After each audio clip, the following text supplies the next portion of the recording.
Assalamualaikum warahmatullahi wabarakatuh.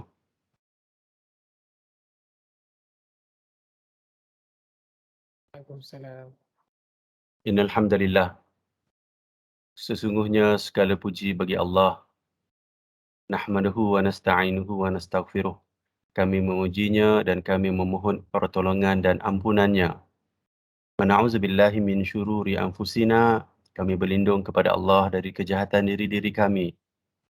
Sayyiati a'malina, dan dari kejahatan amal perbuatan kami. May yahdihillahu fala mudhillalah. Barang siapa yang Allah berikan petunjuk, maka tidak ada yang dapat menyesatkannya. Wa may yudlil fala hadiyalah. Dan barang siapa yang Allah sesatkan, maka tidak ada yang dapat memberikan petunjuk kepadanya. Wa asyhadu an la ilaha illallah wahdahu la syarikalah. Dan saya bersaksi bahawa tidak ada Tuhan yang berhak disembah kecuali Allah yang Maha Esa, dan tidak ada sekutu baginya.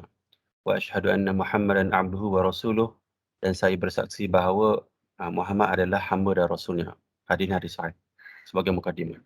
Amma ba'du fa inna asdaqal hadits kitabullah.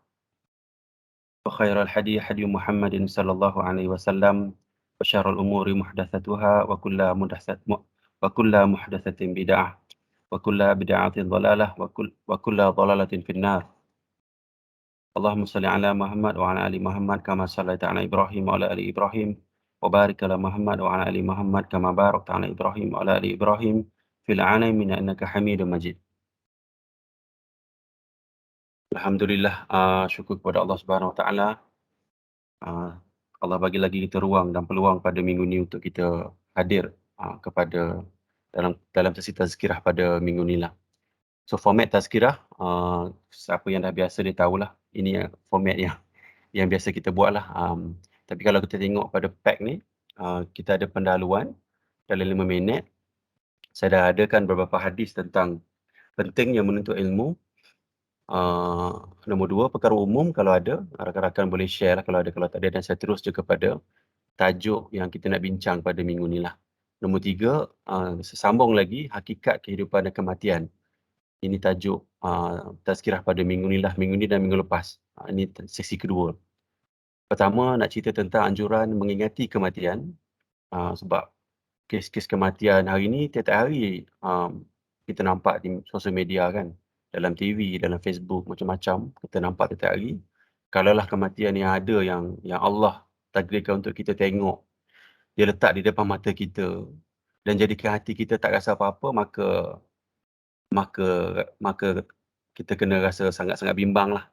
Tapi sepatutnya hari ni nak cerita tentang hadis-hadis tersebut supaya apa yang kita boleh ambil daripada kematian-kematian dan juga peristiwa yang berlaku pada hari ini untuk kita punya pengajaran lah, supaya kita selamat selepas mati nanti.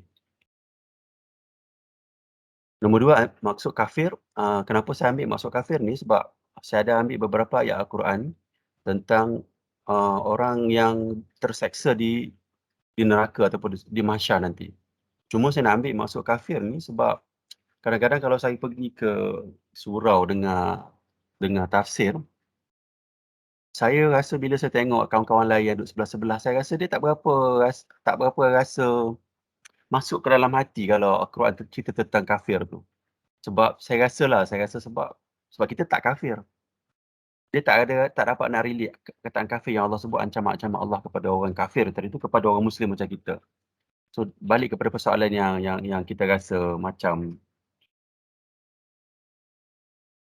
kita rasa yang kita ni special kan, yang saya sebut minggu lepas, yang kita kata berbeza kita lahir Islam dengan orang lain yang mati lahir kafir kan. Bagaimana kita nak berinteraksi tentang perkara tersebut. Dan hari ni saya ceritakan sikit tentang maksud kafir ni, dan juga ayat Quran nanti boleh relate lah. Bila sebut perkataan kafir, bermaksud dia sebenarnya menuju kepada kita yang mendengar, bukan kepada orang kafir. Orang kafir tak ada Quran pun. Dan saya nak cerita tentang ekstrim kepada zalim yang Allah sebut dalam Al-Quran tentang kafir, kepada apa yang peringkat-peringkat yang menuju kepada kafir. Kepada kita lah, Muslim menuju kafir, atau dia peringkat-peringkat yang pergi ke situ lah. So nanti saya akan ceritakan. Nombor 4, penutup 10 minit. Okey, nak tanya feedback sikit. Ada dengar bunyi okey tak bunyi saya? Saya dekat luar ni ada Mesin basuh ni bunyi di tengah. Clear. Clear? Natural lah, natural. Natural. Saya pun terganggu dengan air kat belakang ni. Mesin basuh. Okey. Okey. Kita masuk muka surat 4 ni. Kitab ni tak ada relationship pun dengan apa yang saya tulis tu tentang hadis tu. Cuma nak bagi sedikit apa ni, awareness lah kepada rakan-rakan tentang kitab yang kita ada lah. Ini kitab belah kanan lu tengok. Kitab Al-Azkar karangan Imam An-Nawawi. Kalau ingat yang kita cerita itu kan. Mana kat sini kan. Minggu lepas tu, 2 minggu lepas. Imam An-Nawawi kat sini. So ulama-ulama besar ni saya dah letak kat sini, senang bila saya tunjuk kitab ataupun ada pandangan daripada ulama besar, kita akan refer kat sini. Antaranya sebab kenapa saya tunjuk ni, sebab kita mesra ataupun kita tahulah nama-nama ulama yang ulama besar dalam agama kita kan. Dan agama ni kan yang selalu saya sebut tentang 3 generasi pertama. Kan ini yang saya sebut kan. So kita nak fokus kepada 3 generasi pertama ni. Dan juga ulama yang bawa aliran 3 generasi pertama, salafus salih. Supaya kita dapat awareness dan kita tahu nanti bila dah dapat input ataupun dapat pengajaran daripada tazkirah ni, kita tahu Imam Nawawi ni siapa, kitab apa yang dia ada kan. So antara kitab besar yang Imam Nawawi ada ni kitab Al-Azkar. So kitab ni lah yang orang kita lah, orang masyarakat Nusantara ni, dia ambil untuk ambil, kalau tengok kita punya zikir lepas solat, ambil daripada kitab ni. Boleh tengoklah, cuma kitab yang saya ada ni dia ada tahqiq dan takhrij. Tahqiq ni dia ceritakan balik apa status hadis tersebut. Boleh tengoklah, untuk ilmu boleh explore insya-Allah. Okey, pergi kepada mukadimah pentingnya ilmu. Kawan-kawan boleh stop je kalau ada soalan, kalau ada apa-apa nak tanya. Boleh je, sebab kita pun saya rasa kita tak secara formal sangat kawan-kawan je ni. Dan saya pun tidaklah orang yang memberi nasihat ni lebih baik pada orang yang mendengar. Begitulah keadaan dia. So supaya kita dapat manfaat dengan kawan-kawan, kalau ada apa yang nak komen dan boleh masuk. Mukadimah pentingnya ilmu, hadis pertama yang saya nak baca ni hadis daripada Abu Hurairah radhiyallahu an, Rasulullah sallallahu alaihi wasallam bersabda, jika seseorang manusia mati maka terputuslah darinya amalnya kecuali dari 3 perkara, 3 hal. Yakni pertama dari sedekah jariah. So kalau kita meninggal, sedekah yang kita bagi tu berterusanlah selepas kita mati pun. Atau ilmu yang diambil manfaatnya. Sekarang ni insya-Allah ilmu yang dalam konteks saya pun nak pelengkapkan diri saya selepas mati. Dan juga rakan-rakan yang lain dapat ilmu, boleh bagi tahu anak-anak, boleh bagi tahu kepada isteri, suami, rakan-rakan yang lain, mak ayah, terutama mak ayah lah kan. Bagi ilmu dekat mereka supaya mereka dapat dan kita pun dapat manfaat selepas mati. Atau anak soleh yang mendoakannya. Ada 3 ni Nabi sebut, anak yang soleh yang mendoakannya lah. Dalam konteks tu nanti kita cerita tentang kematian, nanti boleh kalau ada soalan tentang apa amalan anak sampai kepada mak ayah yang sudah meninggal, boleh kita bincanglah kemudian. So, hadis Sahih Muslim. Dan hadis nombor 2, Rasulullah SAW bersabda, menuntut ilmu itu wajib atas setiap Muslim. Hadis ni kita belajar kan masa form 5, form 4 ke apa. Talabul ilmi faridatun ala kulli Muslim kan. Dululah kita belajar. Dan menuntut ilmu ni dalam konteks ilmu agama lah wajib. Sebab dia boleh bawa kita, boleh halang kita, ataupun kalau kita tak belajar, dia boleh jadi pemangkin kepada neraka lah. Tapi kita tak naklah, kita belajar supaya dia jadi penghalang kepada neraka dan kita masuk dalam syurga Firdaus insya-Allah. Muka kedua, kita tengok kitab dulu. Kitab Al-Majmu' Syarah Al-Muhazzab. Ini adalah kitab Imam Nawawi rahimahullah. Imam Nawawi yang tulis. Tapi masa dia tulis kitab ni, dia meninggal dulu. Tak silap saya, Imam As-Sayuti sambung. Jadi kita tengok balik carta kita supaya kita dapat tahu kat mana Imam Nawawi ni. Imam Nawawi adalah imam, kira imam kedua terbesar dalam mazhab kita. Ini kita kena ingatlah. Tak sah lah, bukan tak sah lah. Tak boleh lah orang Islam yang bermazhab Syafi'i tak kenal nama Imam Nawawi dan tak tahu pun dia meninggal bila kan, kitab dia. Rasa sangat janggal lah, jauh sangat daripada agama lah bagi saya. So Imam Syafi'i, Imam Nawawi ni 2 tokoh yang paling besar dalam mazhab kita. Jadi kita kena kenal lah Imam Nawawi. So kitab yang saya tunjuk tadi adalah kitab Al-Majmu' Syarah Al-Muhazzab. Kitab ni panjang, ada dalam 24 jilid tak silap saya.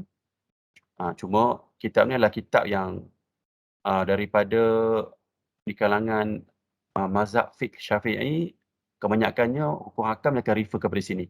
So katalah perbincangan ilmiah antara pandangan-pandangan fiqh contohnya lah kan. Tiba-tiba ada seorang ustaz ni dibawa ataupun siapa-siapalah dibawa hujah daripada kitab ni, maka selalunya perbahasan akan terhenti. Dia akan sebut, Imam Nawawi beritahu dalam Majmu' Syarah Al-Muhazzab pada muka surat sekian-sekian, ini pandangan dia. Selalunya perbincangan akan berhenti. Seperti mana yang ustaz saya beritahu, Maulana Hadi beritahu, antara perkara yang perlu kita ambil sebagai seorang Muslim, kita kena berhenti penghujahan ketika orang bawa kitab mu'tabar. Dan ini adalah antara kitab mu'tabar di dalam mazhab kita.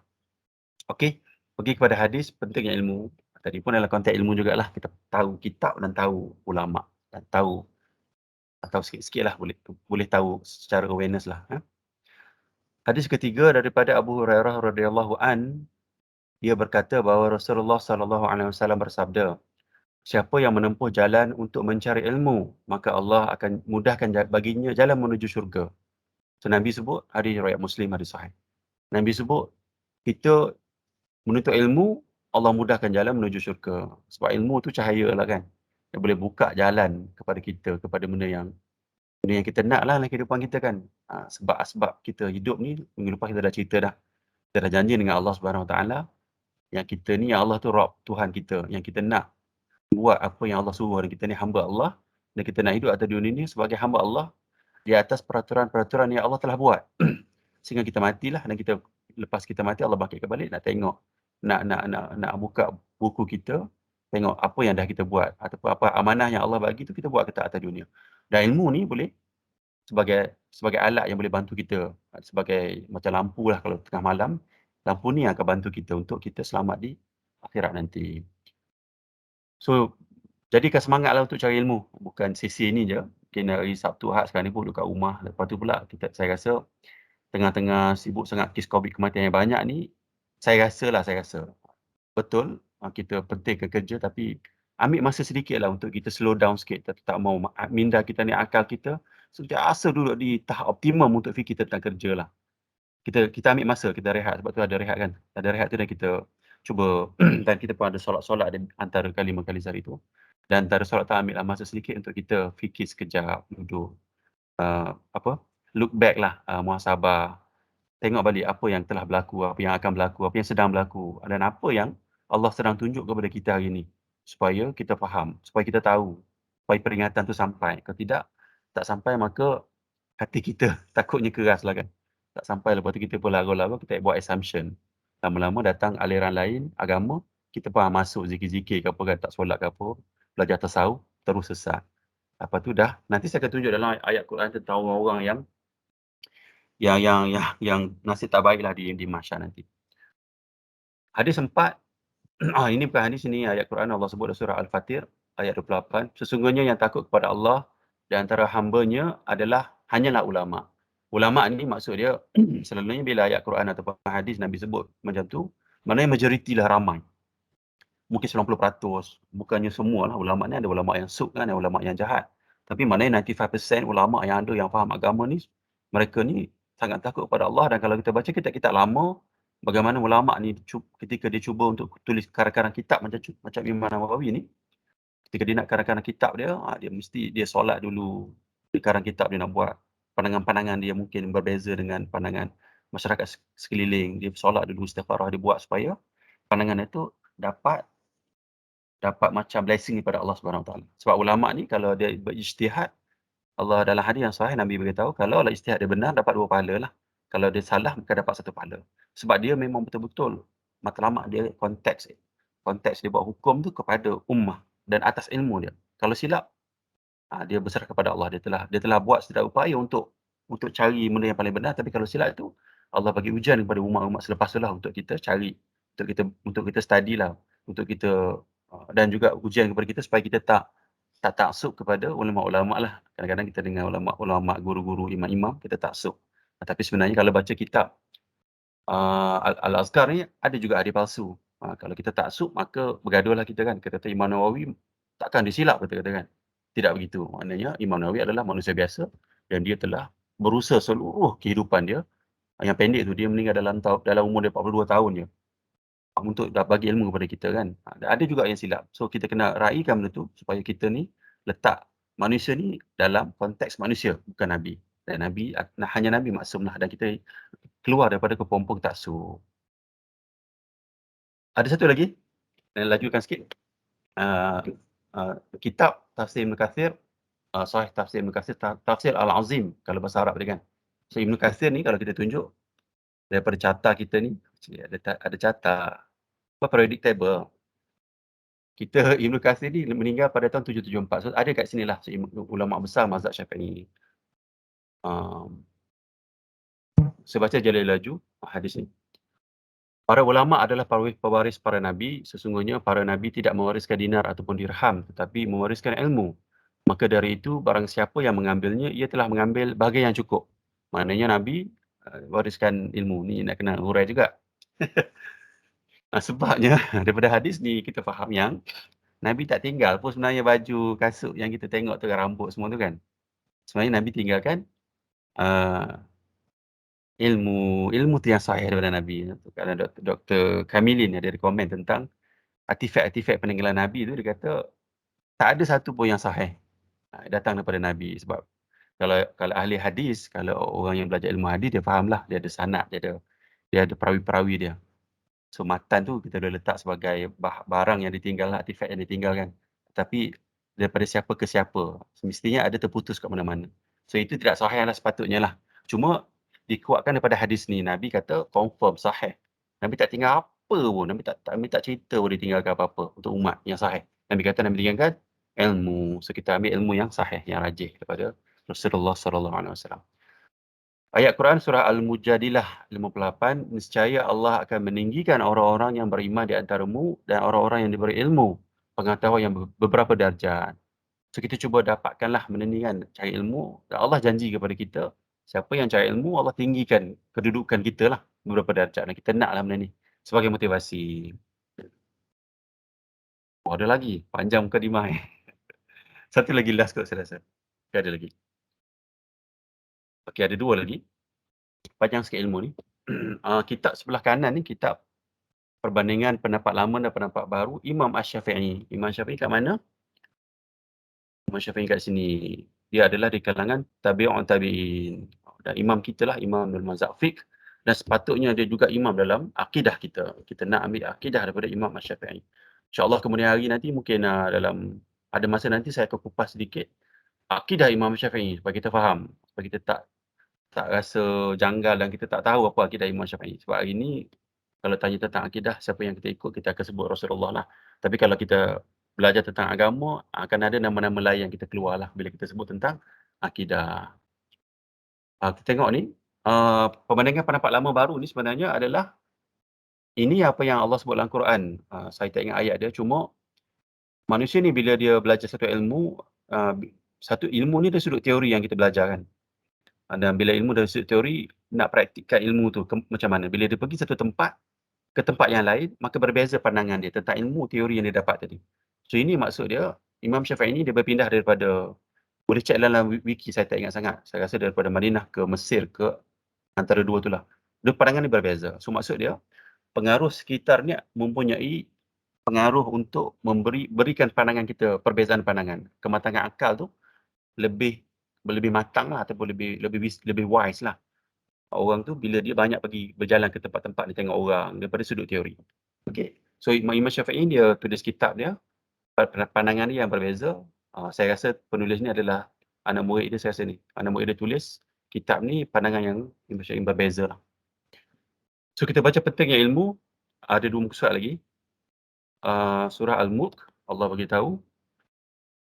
Dan mereka berkata, sekiranya kami mendengarkan atau memikirkan peringatan itu, secara tidaklah kami termasuk penghuni neraka yang menyala-nyala. Ini sudut konteks ilmu lah. Peringatan ni, memikirkan ni dari konteks ilmu. Okay, saya tak urai panjang. Kita ambil yang hadis yang last ni. Ada kitab yang saya bawa ni, kitab Usul Al-Qadawi. Semua orang kenal kan Usul Al-Qadawi ni.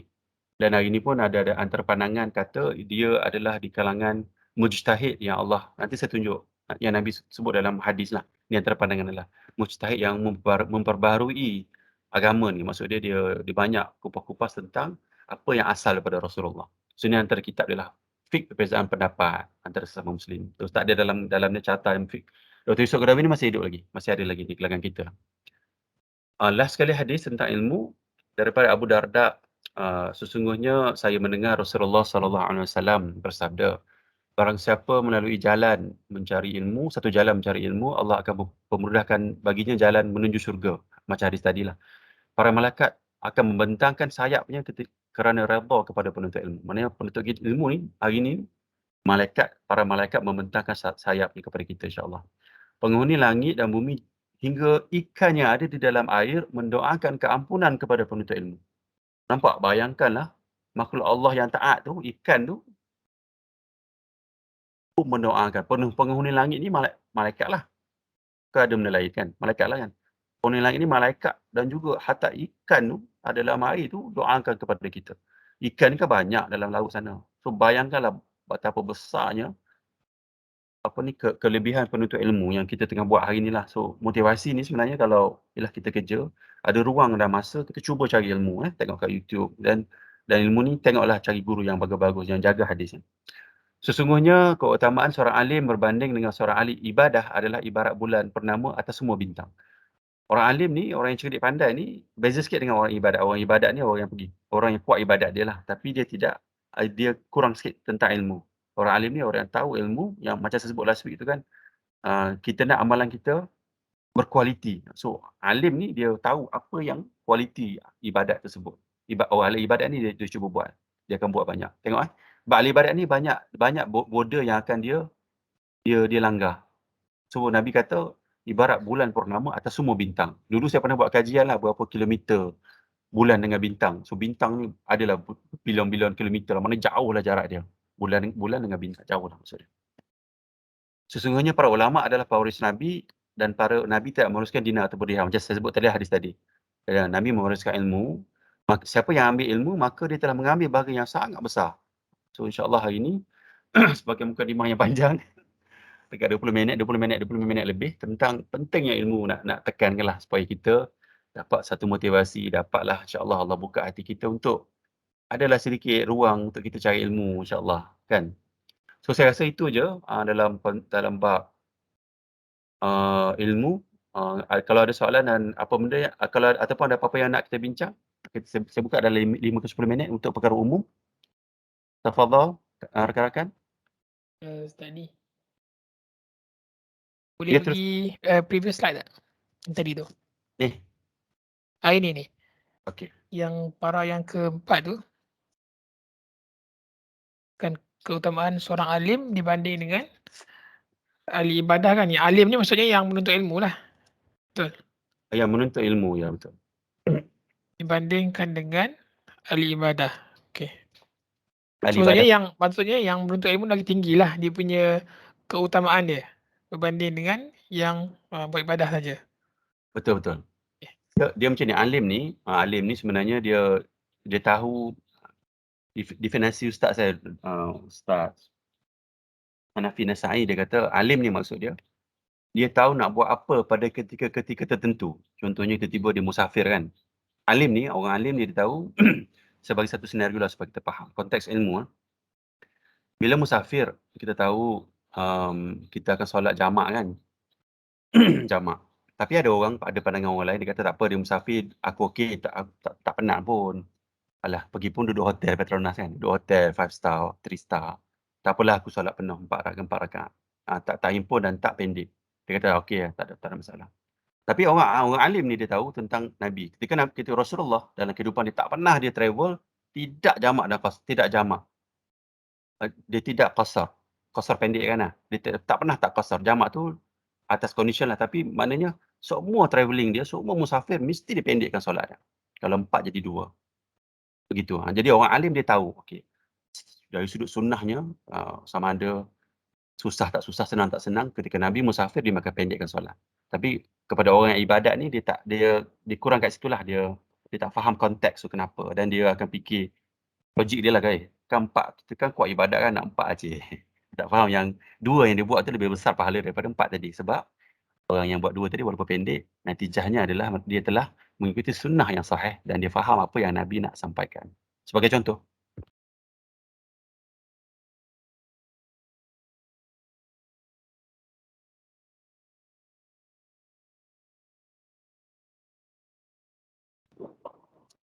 Termiuk Abadi. Oh, Timmy, dah, ada lagi benda lain ni? Habis dah tu. Cerita ni, perkara umum kalau ada. Tadi jawab soalan tu. Soalan cepat. Ingat ke? Ingatkan tu ni, termiuk.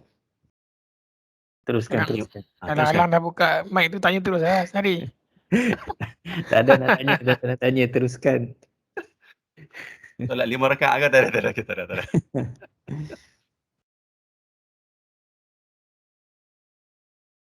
Okey, tak apa kalau tak ada saya masuk terus lah kepada tajuk yang kita nak bincang. Okey. Tajuk ni serius sikit lah. Saya buka balik gambar yang saya tunjuk minggu lepas tentang perjalanan kita selepas daripada alam roh kepada alam ghaib nantilah syurga dan neraka. So, kalau tengok sini kita review balik, kita ada alam roh. Rasyid pun kita dah cerita yang kita dah telah berjanji kepada Allah dalam surah Al-A'raf tu kan, kita kata kepada Allah, dah tahu pun Allah tu Tuhan kita. Tapi Allah lupakan kita dan Allah ingatkan balik ketika kat sinilah, dekat mahsyar nanti. So kita dalam kandungan, ini alam yang kita tak ada kontrol lah. Allah yang takdirkan kita. Lepas tu kita ada alam dunia. Alam dunia ni panjang lah sebenarnya. Panjang ni bukan ada konteks masa lah. Panjang maknanya event-event yang berlaku tu banyak lah kan. Kita sekolah rendah, macam-macam lah belajar. Belajar sekolah rendah, sekolah menengah, kahwin, macam-macam ada kat sini. Sekarang sampai hari ni adalah di alam dunia. Dan masih lagi Allah beri peluang untuk kita pelengkapkan diri kita untuk di alam ghaib nantilah, di alam akhirat nanti. Lepas tu kita alam kubur.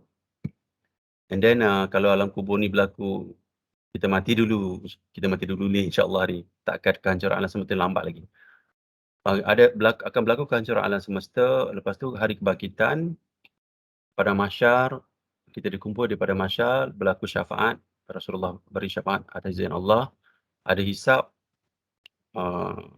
Hisab ni kita tengok amal baik, amal buruk kita lah. Penyerahan catatan amal, ada mizan ni timbang kan. Lepas tu ada telaga Kautsar ni, ada hadis tentang telaga Kautsar. Ada orang yang buat banyak benda bid'ah. Malaikat halau dia daripada telaga Kautsar. So ada orang yang mengikuti sunnah yang sahih, dia boleh minum di telaga Kautsar. Dan ada manfaat dia, ada kelebihan dia orang yang minum di telaga Kautsar. Saya tengok hadis dia. Lepas tu ada titian sirat. So sebahagian manusia masuk neraka, sebahagian manusia akan masuk syurga. Dan kita nak ke sini lah insya-Allah. So dalam konteks ilmu yang kita buat setiap minggu ni, kita nak fokus ke sini. Cuma kita balik kepada ayat surah Al-Fatihah tu kan, Maliki Yaumiddin. Bukan. Iyyaka na'budu wa iyyaka nasta'in. Ihdinas siratal mustaqim tu. Ihdinas siratal mustaqim. Siratal mustaqim tu nama pun lebih kurang sama sirat kan. Jalan yang kita nak cari tu adalah jalan kaedah manhaj yang benarlah untuk menuju syurga. Sebab matlamat akhir ni semua orang nak pergi, semua orang nak tolak. Termasuk Hindu, termasuk Islam, termasuk Jew, termasuk Kristian, semua, termasuk orang yang tak ada agama pun. Orang yang tak percaya Tuhan, dia tak percayalah. Cuma orang yang percaya kepada Tuhan ni, dia nak ke sini. Cuma kaedah dia, jalan dia. Kita jangan terpedaya lah. Maksud dia, kita kena faham. Siratul Mustaqim tu betul-betul kita nak kena faham. Dari konteks alim tadi tu. Dengan alim, dengan tahunya kita, boleh kita bawa jalan ke syurga. Walaupun kita ni adalah manusia ni ahli maksiat kan. Last week pun kita sebut yang Nabi Adam pun ada. Dan hadis tu sebut tentang Nabi Adam pun ingkar, kita lagi lah ingkarnya. Cuma tak ada pun dalam hadis cerita tentang bolehnya kita tergelincir daripada jalan ni, kita nak. Dan juga kita duk baca setiap hari ayat Quran tu kan. Ihdinas siratal mustaqim, kita duk baca, nak kita kena faham betul-betul apa benda ihdinas siratal mustaqim. Okey, so kita insya-Allah kita minta lah kepada Allah Taala dengan kematian banyak ni supaya kita ke sini, cuma pelengkapkan diri kita sebab kita masih lagi ada ruang yang banyak. Selepas kita mati dah tak ada dah. Ni saya ambil hadis-hadis tentang kematian. Ini serius sikitlah hadis ni. Kita buat sampai dalam pukul 9.50 lah. Saya baca je hadis ni. Anjuran mengingati kematian. Supaya bila kita baca hadis tentang kematian ni, boleh lembutkan hati kita. Apa kita ni bukannya agama ni, natijah agama ni, fitrah agama ni bukannya kata tiba-tiba kita semangat hari ni terus solat 100 rakaat, tidak begitu. Nabi kata lah, ada yang sahih, Nabi kata amalan yang yang Allah sangat suka adalah sedikit tetapi berterusan. Kita buat sikit-sikit berterusan. Dan ingat Allah Ta'ala ni rahmatnya besar. Kita jangan letak pressure sangat kat diri kita ni sebagai satu motivasi lah. Dan saya banyak kadang-kadang kita ni struggle lah, kita mujahadah kan, kita muhasabah, mujahadah, duk lawan nafsu kita. Macam-macam ada, tapi kita jadikan ni sebagai motivasi. Dia buat sedikit tak apa, sedikit tapi berterusan. Sedikit berterusan Tak adalah kata tiba kita dengar ni takut-takut sangat. Malam ni solat sampai pagi. Masuk minggu kedua dah kapuk dah. Lepas tu dah terus hati dah tertutup. Kita tak nak. Sebab fitrah natijah. Fitrah manusia begitu. Kita buat sikit-sikit. Sikit lama dia akan jadi benda permanent lah kan. Dia bila permanent dia melekat diri kita, dah jadi dah. Perwatakan kita, tabiat kita, akhlak kita dah melekat kat situ. So kita buat sedikit-sedikit lah Ini motivasi bukan untuk pressure untuk kita rasa harus nak iman tinggi tu nak buat. Esok dah tak kerja. Sebab ada kawan-kawan saya ada juga yang macam tu, sebab terlampau takut sampai berhenti kerja pun ada. Tapi tak begitu. Jangan ambil keputusan yang tak begitu. So kita nak ambil dalam konteks alim tadi sebab kita kena fikir panjang lah. Kita baca hadis ni daripada Ibnu Umar, ia berkata, saya pernah bersama Rasulullah SAW, lalu seorang Ansar mendatangi beliau. Ia memberi salam dan bertanya, wahai Rasulullah SAW, mukmin manakah yang paling baik? Beliau menjawab, yang paling baik akhlaknya. Lalu mukmin manakah yang paling cerdas, yang ini cerdik, pandai yang paling pandai, paling cerdik, yang paling genius sekali. Ia kembali bertanya.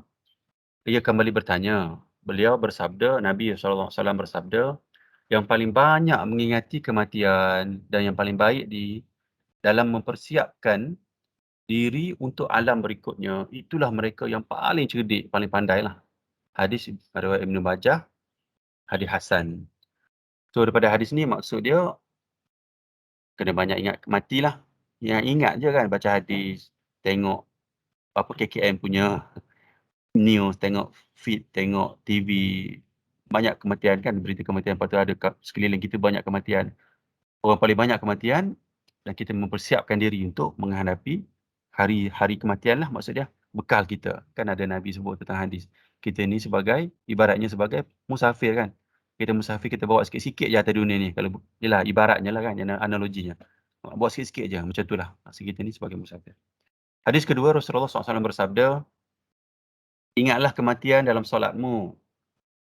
Dalam solatmu, kerana jika seseorang mengingati kematian dalam solatnya, maka ia akan memperbaguskan solatnya. Ini antara kaedah untuk kita khusyuk solat. Kalau kita ingat mati, maka insya-Allah solat kita khusyuk kan. Solatlah seperti solat orang yang tidak menyangka bahawa ia masih punyai kesempatan melakukan solat lainnya. Maknanya seolah-olah itu solat akhir lah, tapi nak duduk dalam motivasi sepanjang masa payah. Cuma kita cubalah kali sekala sebab kita dalam konteks pelajar kan. Kita nak praktis. Praktis tu yang buatkan kita fluent lah kan. Lama-lama dah melekat dengan diri kita. Macam tadilah sedikit-sedikit, tapi berterusan lama-lama dapatlah. Macam kita hafal ayat Quran jugalah. Kita tak hafal surah tu muka surat. Ambil innal ladzina amanu, ambil ayat tu je, ulang. Masuk hari ketiga, wa amilus solihat, ayat lain pula kan. Baca-baca ayat lain. Macam tu keadaannya, sedikit-sedikit tetapi berterusan. InsyaAllah. So dalam konteks solat ni, Nabi kata antara tips yang Nabi bagi tahu, ketika kita solat tu kita ingatlah tentang kematian. Dan hari ni lagi-lagi sangatlah boleh kan, sebab kita nampak kematian berlaku sekeliling kita pun kan. Tengok kiri kanan TV, banyak kematian kan. Dan kita dapatlah Allah bagi ruang, Allah bagi peringatan yang banyak kepada kita. Melainkan kita saja, pilihan tu di tangan kita sama ada kita nak ambil iktibar untuk ambil tips apa yang Nabi sebut ni ataupun tidak. InsyaAllah kita akan ambil lah kan. Lagi Nabi sebut, hati-hatilah dengan perkara yang kelak malah engkau meminta uzur kerana tidak dapat memenuhinya. Ini maksud lain lah, maksud dia. Saya faham kat sini, benda yang patutnya kita tak komit lah dengan komit benda yang besar. Sebab nanti kalau kita tak nak buat, nanti susah. Boleh letak dalam konteks tadilah. Tiba-tiba kita rasa semangat nak buat kan, kita buat-buat lama-lama, dia akan boring lah maksud dia. Kita buat sedikit-sedikit, tapi berterusan. Hadis 3. Sekejap.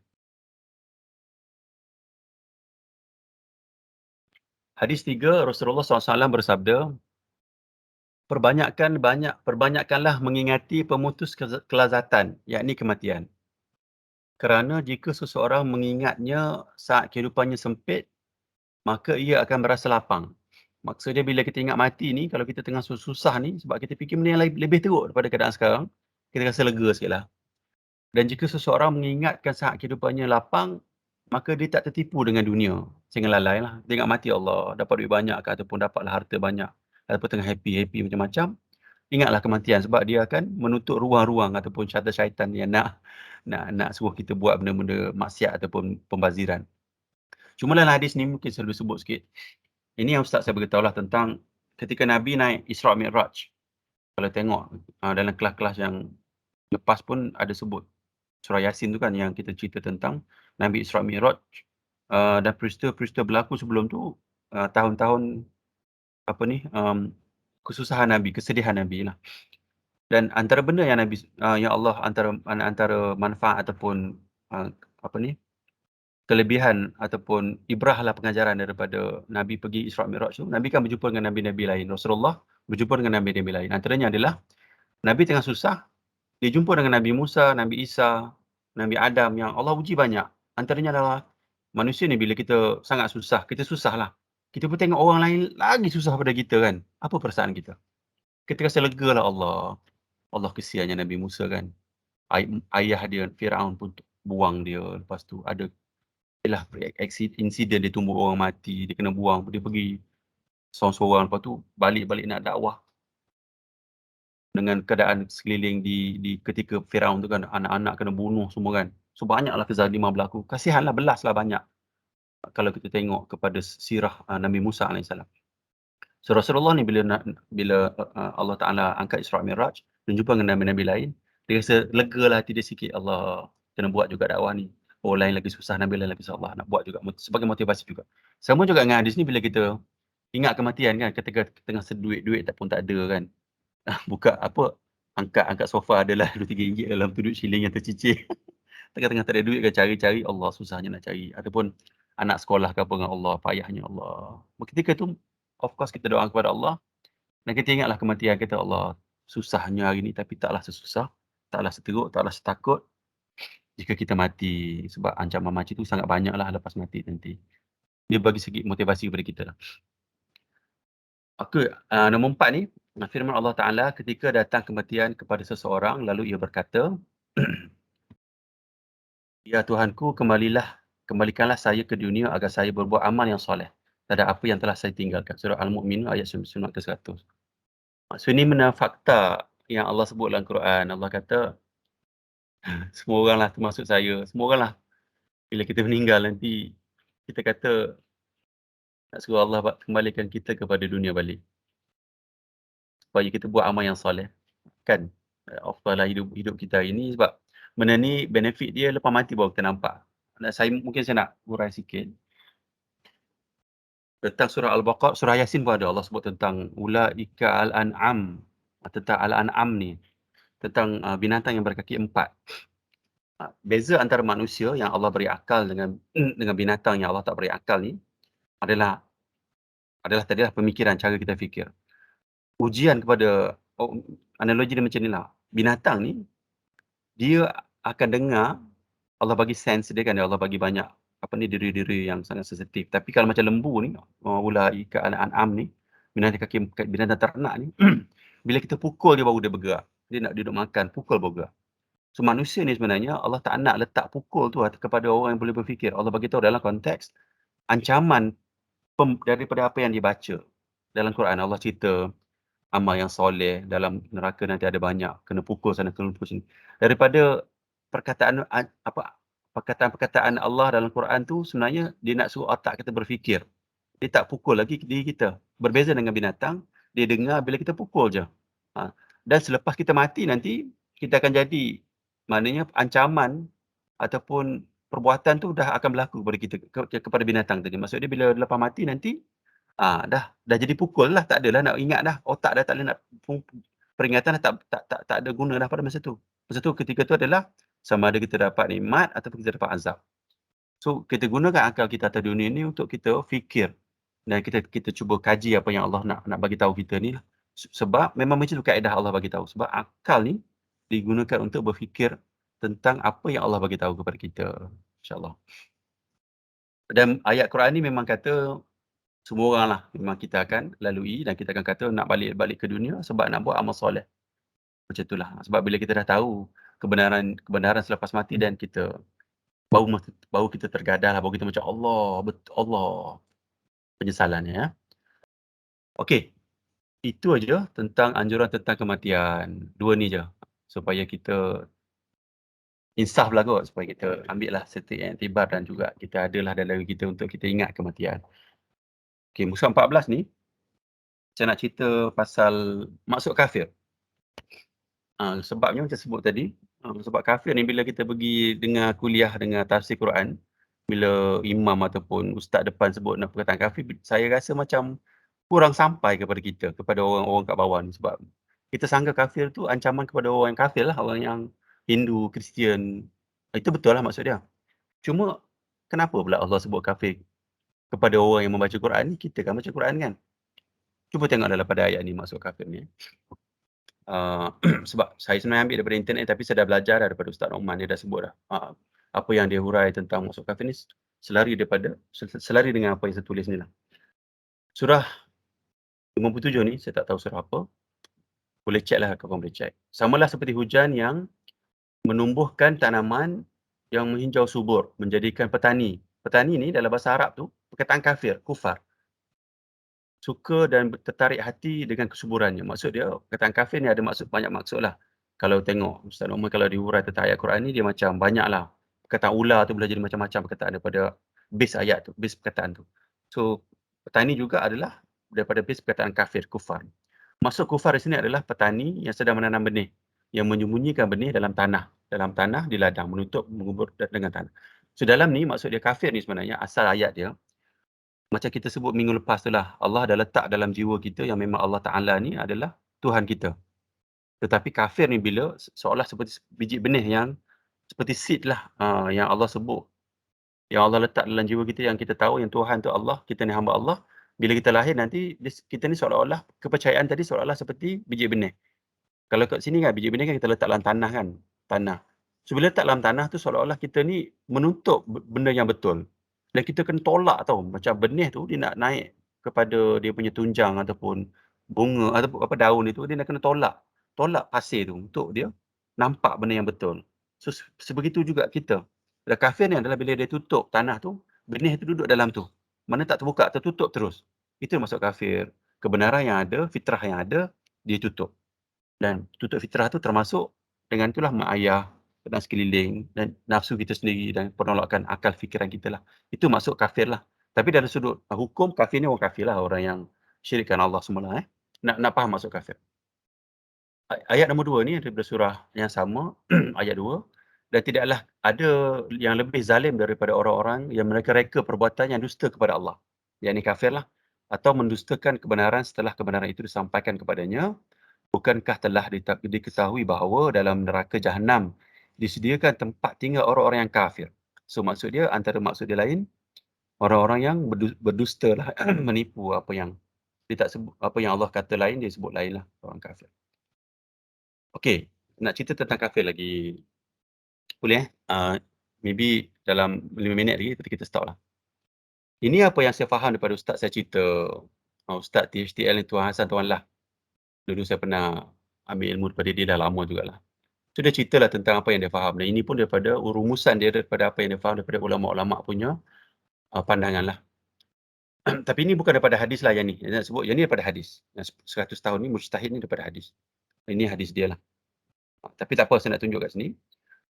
Secara umum ni, daripada zaman-zaman dulu ni, bukan daripada zaman Nabi Muhammad, zaman dulu ni, secara purata, Nabi diturunkan setiap 400 tahun, lebih kurang.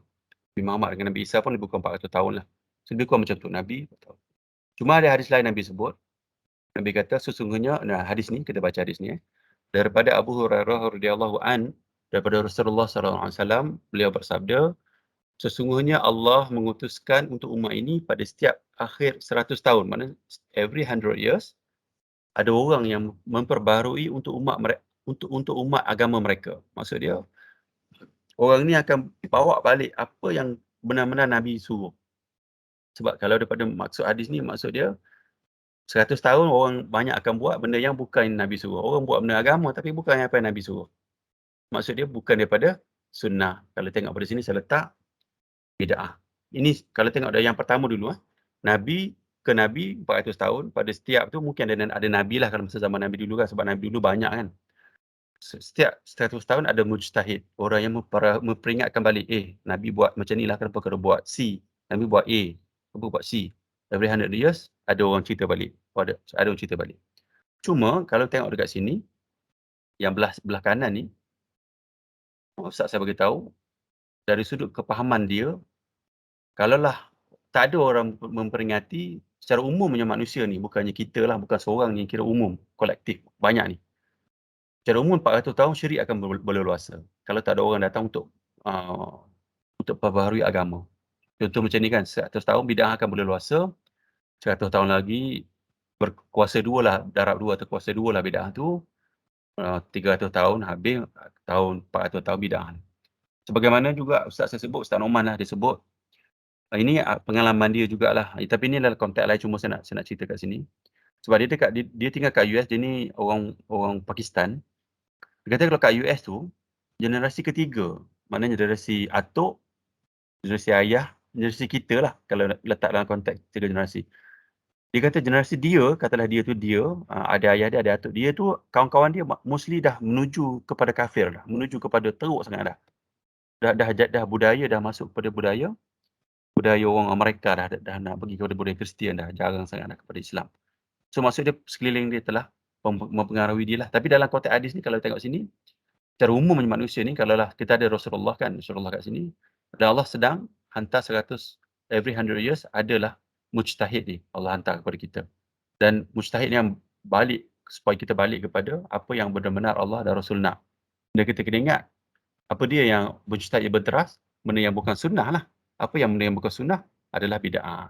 Dan bid'ah ni adalah perkataan yang selalunya orang akan elak untuk berbicara sebab dia takut bid'ah malah dia.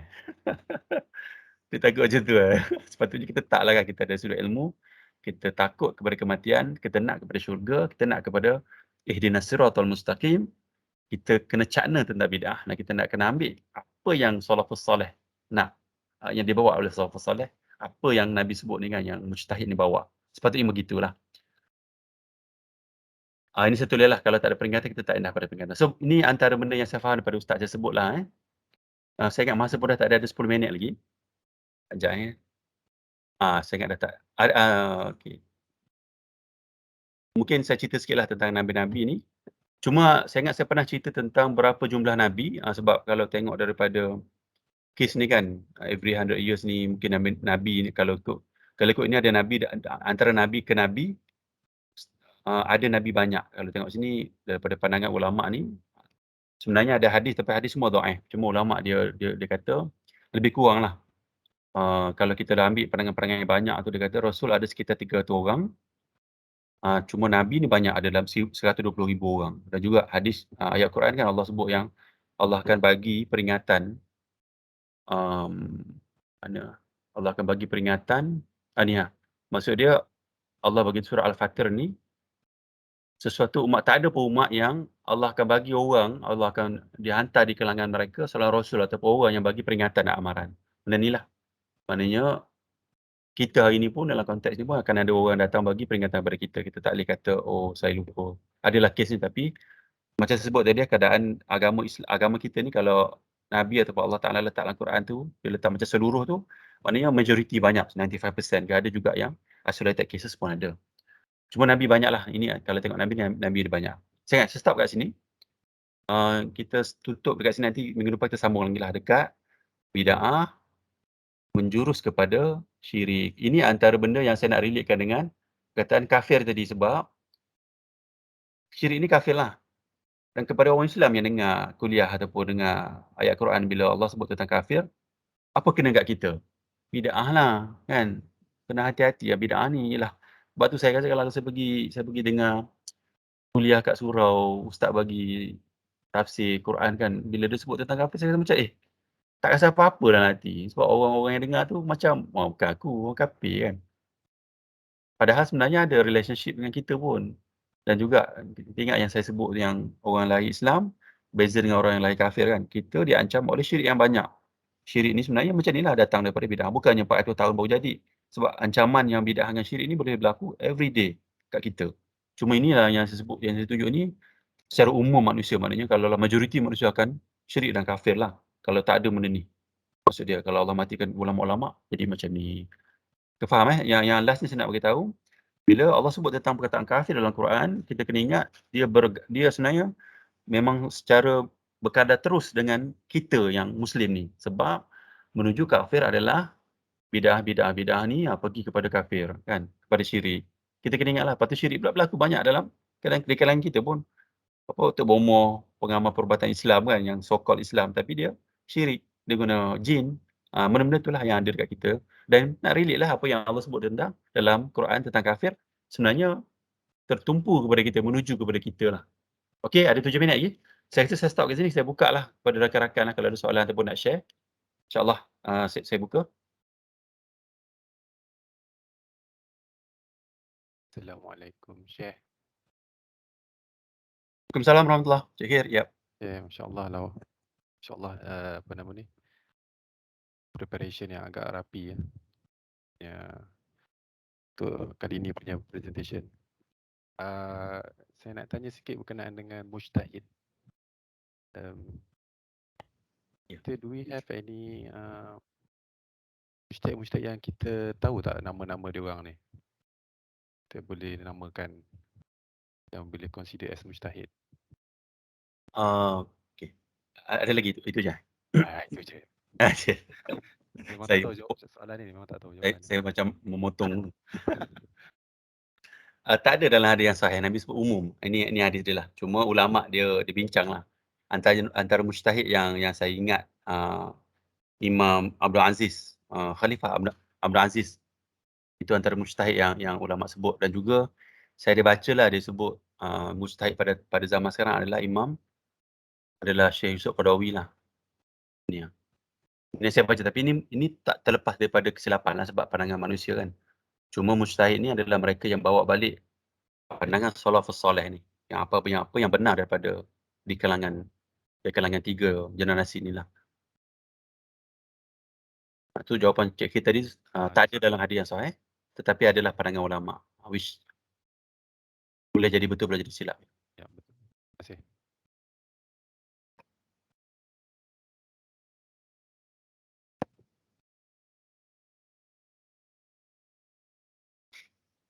Ada sharing soalan lain? Kalau tak kita sambung minggu depan lah, sebab masa pun dah tak ada.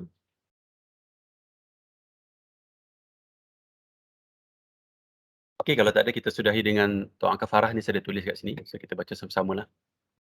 Subhanakallahumma wa bihamdika asyhadu an la ilaha illa anta astaghfiruka wa atubu ilaik.